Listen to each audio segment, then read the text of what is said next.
أعوذ بالله من الشيطان الرجيم. Bismillah ar-Rahman ar-Rahim. My dear people, it's good to be with you. Assalamu alaikum. All civilizations, all nations think they are special.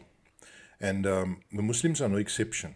Just as you get the Jewish people having the concept of the chosen people, regarding themselves as the favorite nation amongst the nations in the sight of God, so you have the Germans who believed in the early 20th century that they are the Herren folk.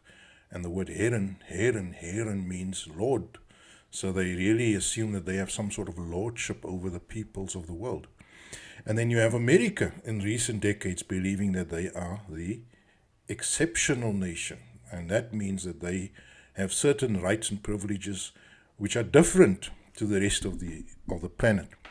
And I've named these few examples for you just to illustrate that all nations think they are special. Maybe not all, but many nations in history, when they become powerful, when they become dominant, are they filled with that type of mentality and attitude? I don't think us here in South Africa have a feeling that we are the best of all nations. I don't think so.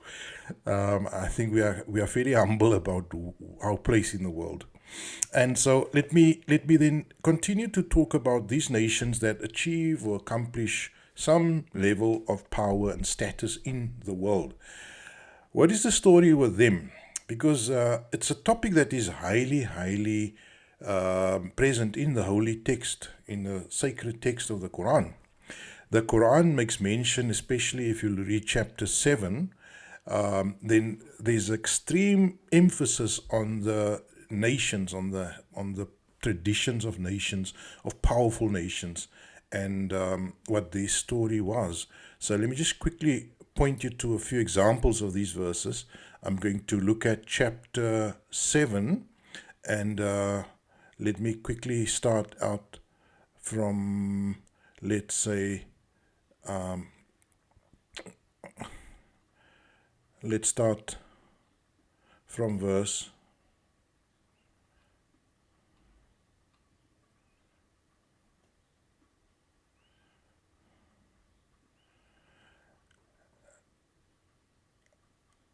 59. Long ago, let's start with verse 59.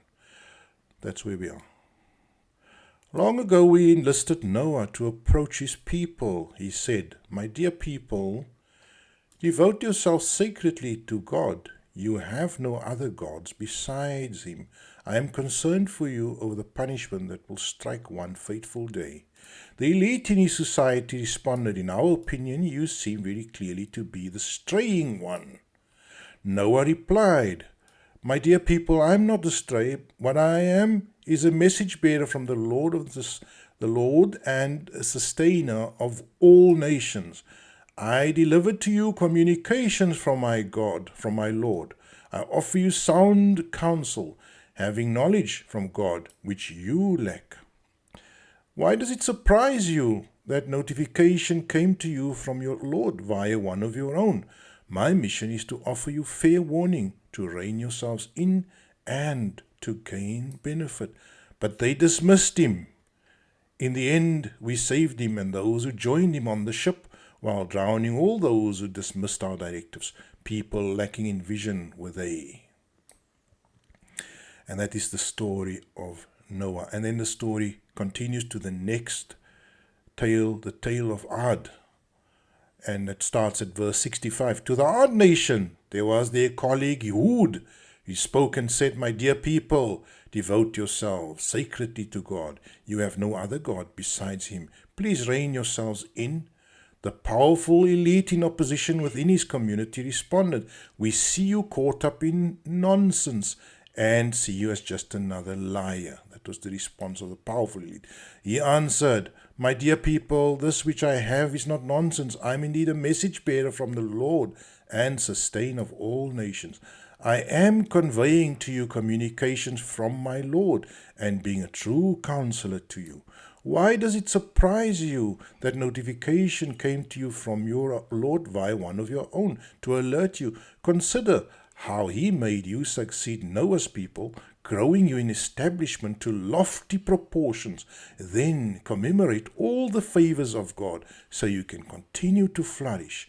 So can you see that already the story of Hud is continuing, the people of Ad, and what he is doing is he's reminding them that you have become a powerful nation, but you've become corrupted, and how the powerful elite are actually opposing him. The powerful elite replied here at verse 70, "Do you call us to sacred devotion unto God alone, relinquishing all that which our forefathers were religiously devoted to?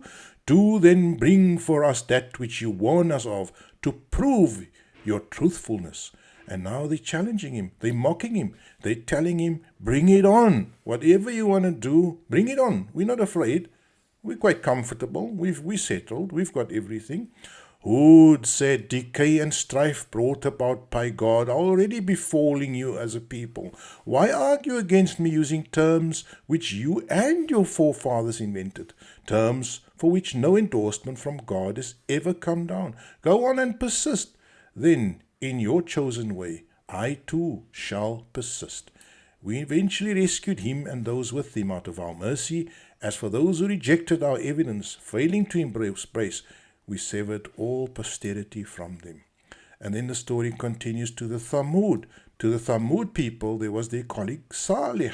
He told them, "My dear people, devote yourselves sacredly to God. You have no other God besides him.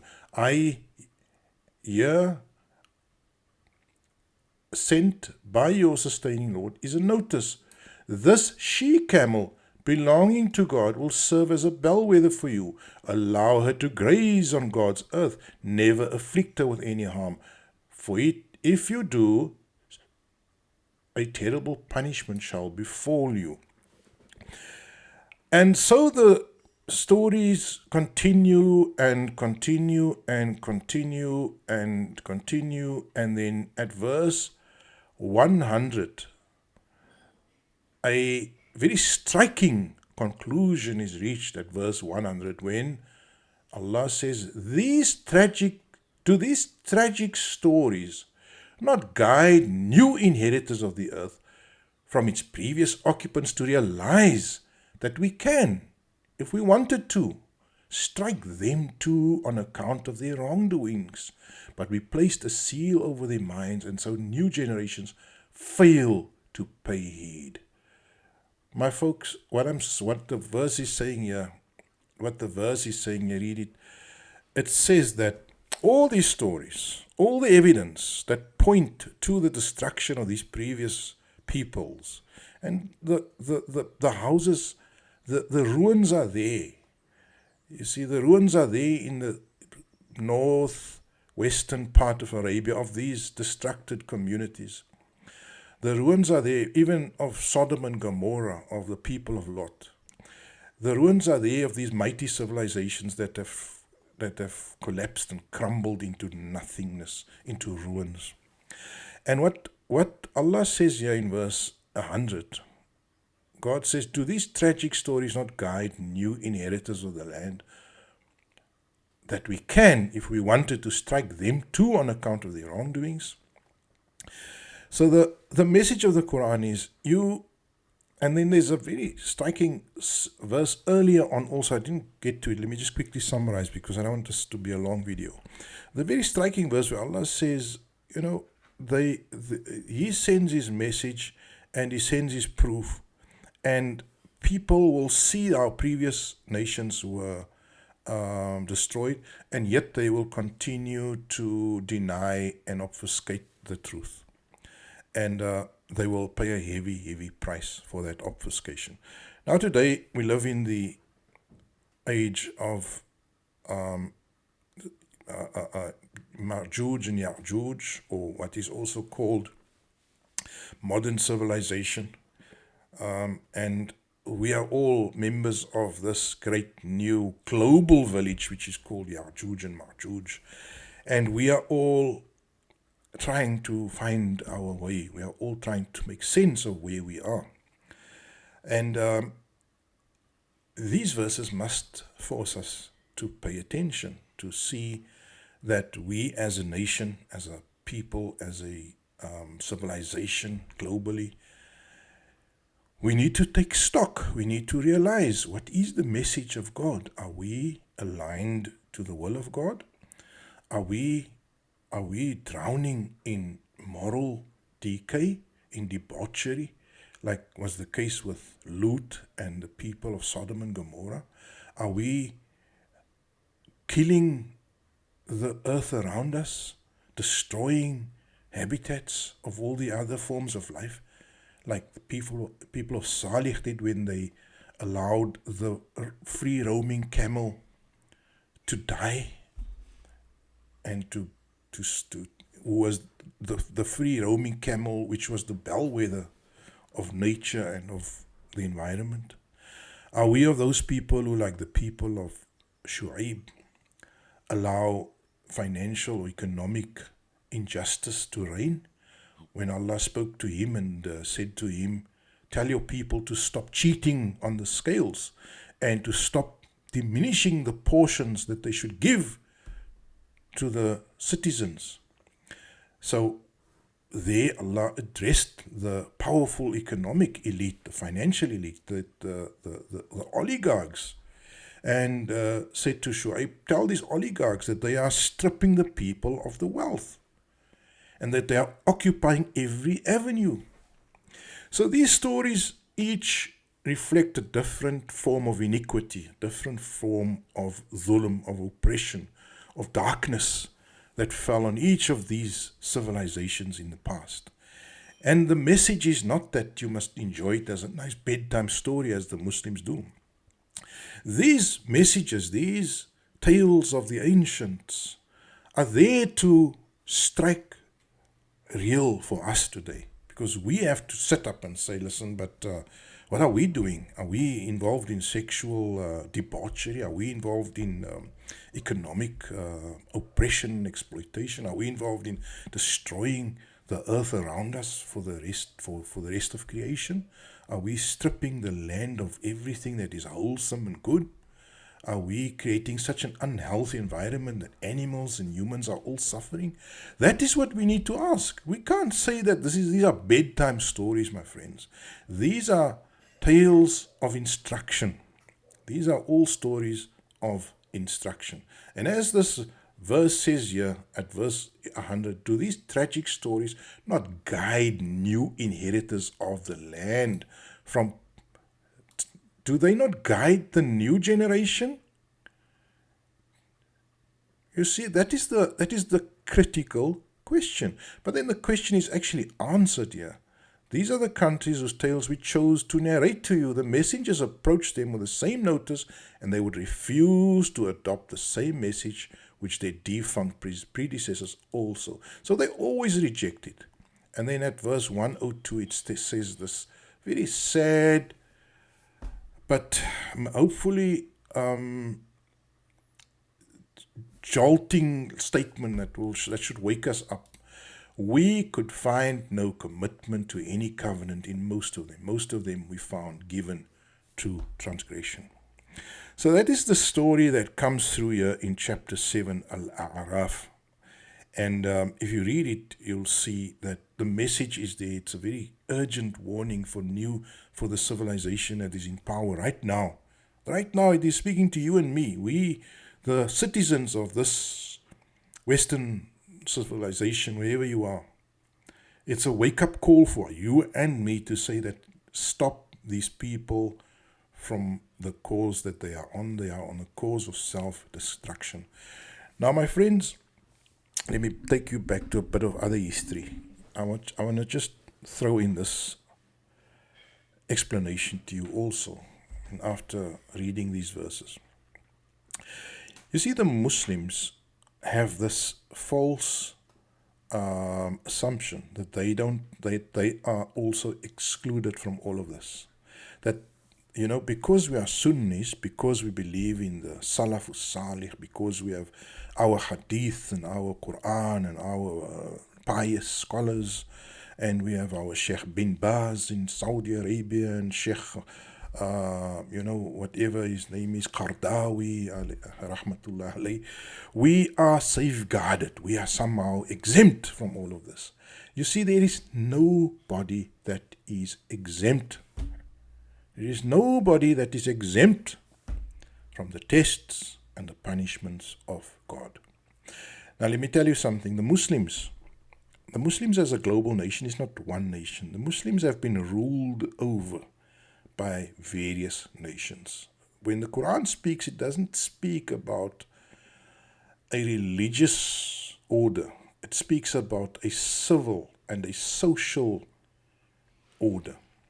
And there were various civil and social orders that were ruled in the name of Islam. Let me take the first one that came. Okay, let's just exclude the initial generation, right? The Prophet ﷺ, what is referred to as the Khulafa al-Rashideen, the first four. Let's just exclude them. Let's come to the so-called fifth caliph, which is Muawiyah. And that is the point where you have the establishment of the Umayyad dynasty.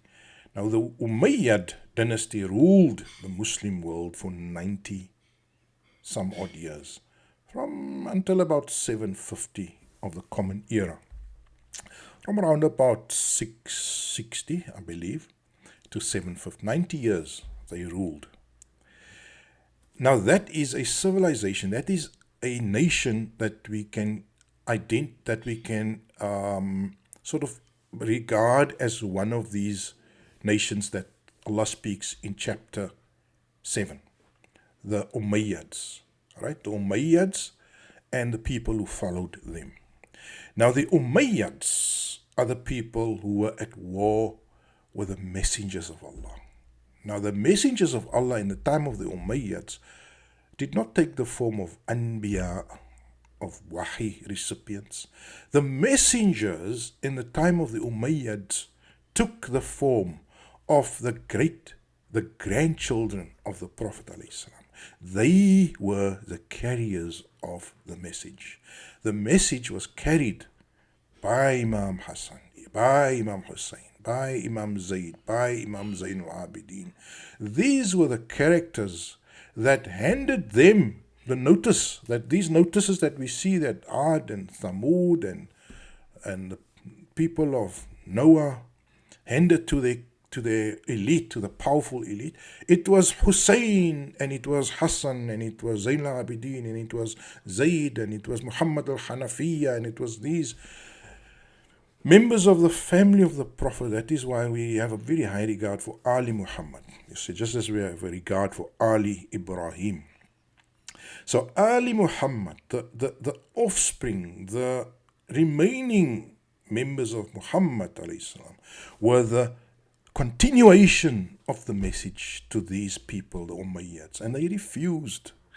My friends, they refused it. They killed them. They assassinated who they could. Those at Karbala, they mutilated and wiped them out, and they left a few people alive. Pretty much in the line of Pharaoh, you see, in the line of the arrogant people of Noah. So the Umayyads, the Muslim Umayyad empire, it went the same route. You see, Muslims don't realize it, but what happened to the Umayyads? Whatever happened to the Umayyads? Have you ever thought what happened to the first dynasty, who claimed to be a Muslim dynasty, who controlled the entire Muslim world? What happened to them? In the years between 750 to about 760, my friends, go and read your history. They were annihilated. They were annihilated as the people of Noah, as the people of Shu'aib, as the people of Ad and Thamud, and as the people of Sodom and Gomorrah. The Umayyad generation, that nation, that society was annihilated from the face of the earth. There is not even a grave left of an Umayyad king. There were something like 14 or 16 of those kings. Muawiyah, Yazid, these kings were all there. There was even a Umayyad kingdom out there in Cordoba in Spain. Nothing remains, my friends. Those that were not wiped out in the year 660, because the Spanish Umayyads continued for a while, but time caught up with them, and eventually they were also wiped out. There is nothing left of them. Cordoba is gone. Andalusia is gone. Damascus, with all the Umayyad caliphs, they are all gone, vanquished, wiped out from the face of the earth. And so they suffered for killing the messengers of their time. Hassan, Hussein, Zayn Abidin, Zayd, Muhammad Hanafiya, these great noble people who came to hand them notice. They killed them. They went to war against them.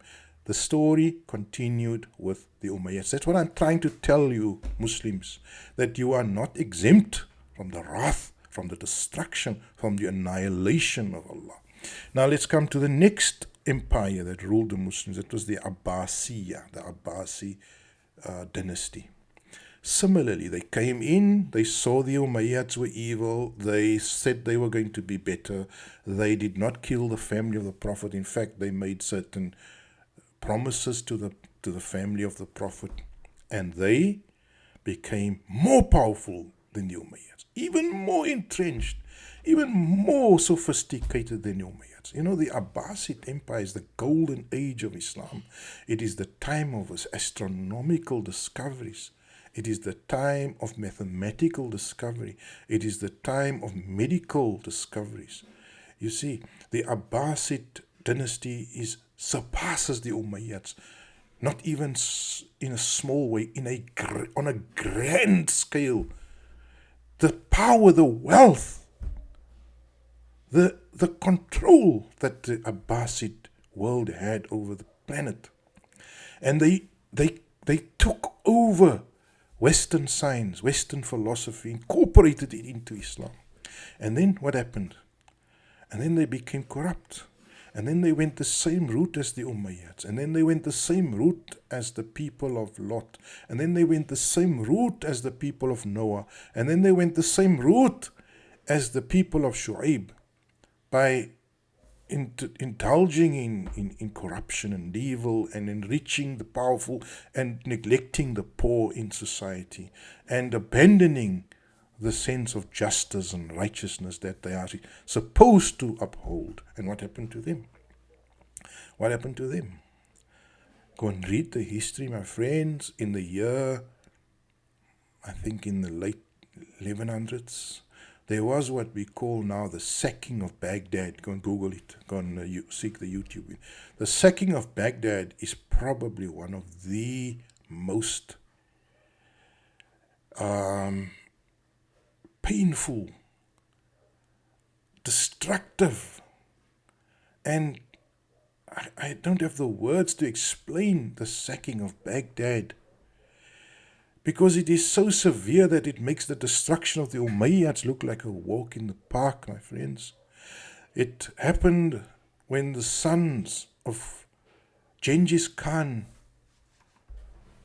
marched into Baghdad, marched into the heartland of the Abbasid world, and started slaying every living being that they confronted or faced. You know, Baghdad was so ripped apart, so devastated, so burnt, so demolished, and there were so many hundreds and thousands of dead bodies that the Tigris or the Euphrates ran red for several months.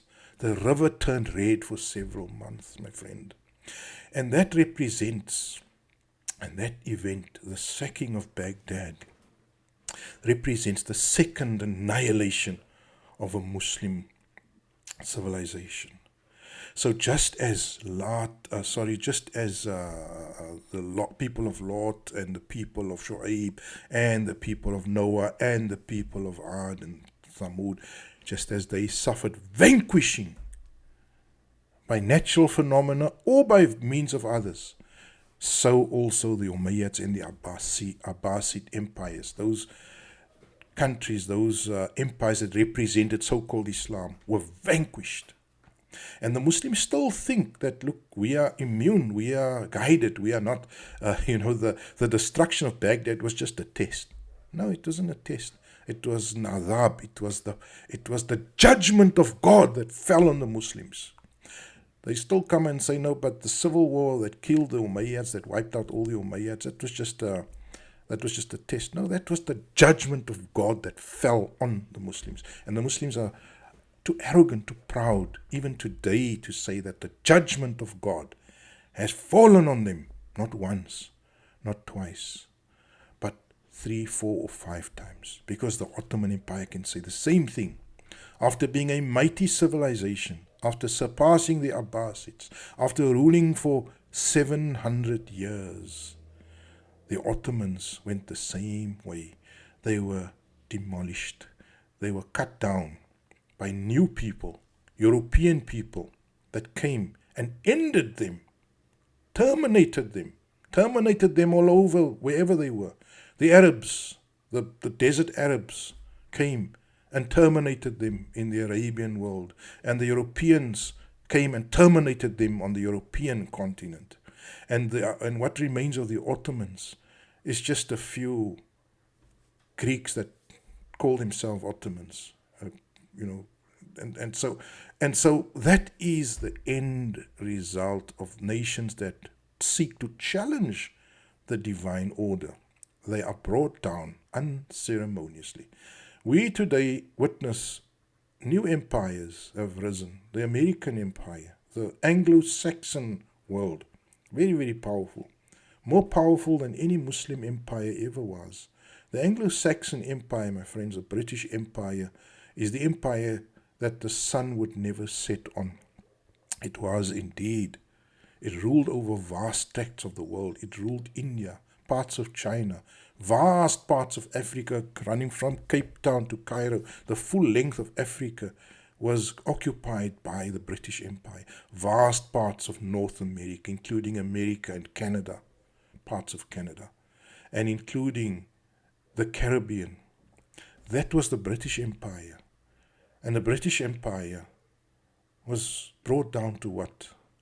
Almost nothing. And the new nation, the Americans, took on the mantle of the lead nation in the world.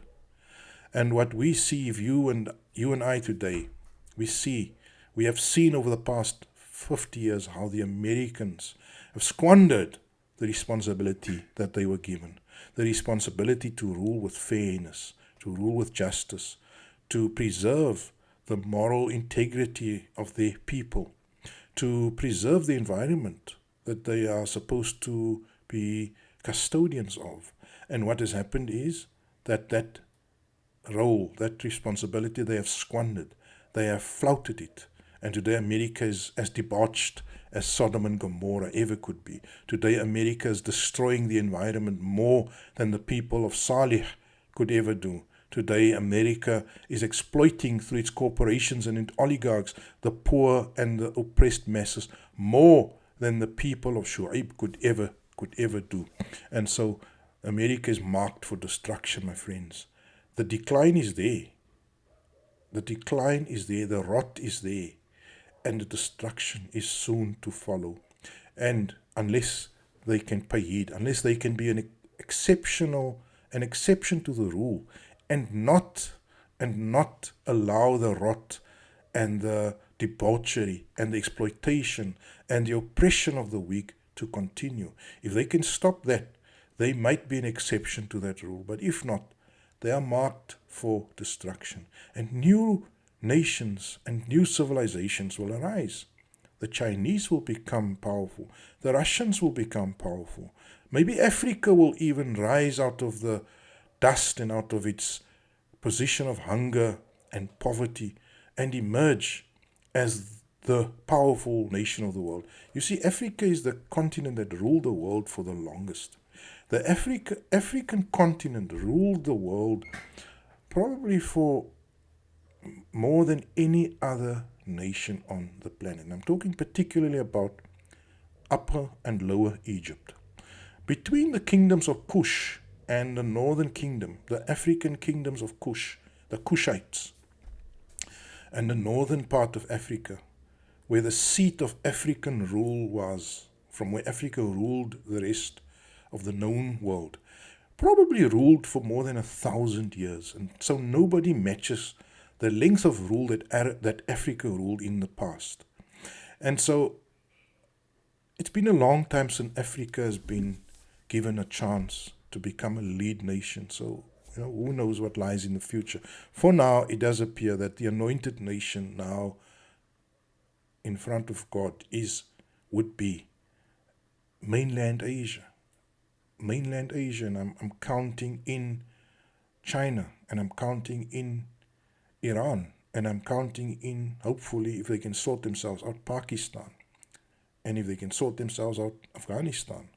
These people on the mainland of Asia will become the new rulers of our world in the next 100 years. It doesn't appear as if they are going to be brought down in any way. And I can include Russia even in that mainland.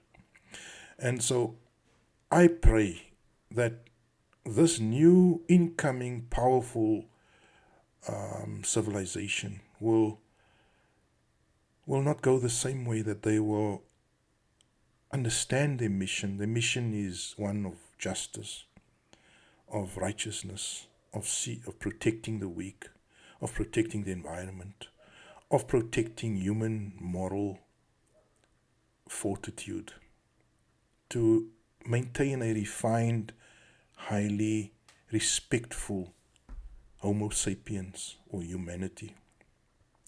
And these verses are there for them and for us to pay heed to. Alhamdulillahi Rabbil Alameen.